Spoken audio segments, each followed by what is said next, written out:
বহরমপুর বিধানসভা কেন্দ্রের কংগ্রেস প্রার্থী অধীর রঞ্জন চৌধুরীকে দেখা গেল একেবারে চেনা জনসংযোগের মেজাজে।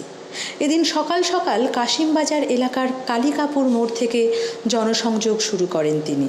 দলীয় কর্মী ও সমর্থকদের সঙ্গে পায়ে হেঁটে প্রচারে নামেন অধীর চৌধুরী। কাশিমবাজারের অলিগলি ঘুরে সাধারণ মানুষের সঙ্গে কথা বলেন তিনি, শোনেন এলাকার বিভিন্ন সমস্যা ও মানুষের দাবি দাওয়া। অধীর চৌধুরীকে কাছে পেয়ে উচ্ছ্বসিত হয়ে ওঠেন এলাকার বাসিন্দারা। অনেকেই এগিয়ে এসে শুভেচ্ছা জানান এবং সরাসরি কথা বলেন প্রার্থীর সঙ্গে। নির্বাচনকে সামনে রেখে জনসংযোগেই জোর দিচ্ছেন অধীর চৌধুরী। সকালবেলার এই পদযাত্রা ঘিরে কাশিমবাজার এলাকায় রাজনৈতিক তৎপরতা বাড়তে দেখা যায়।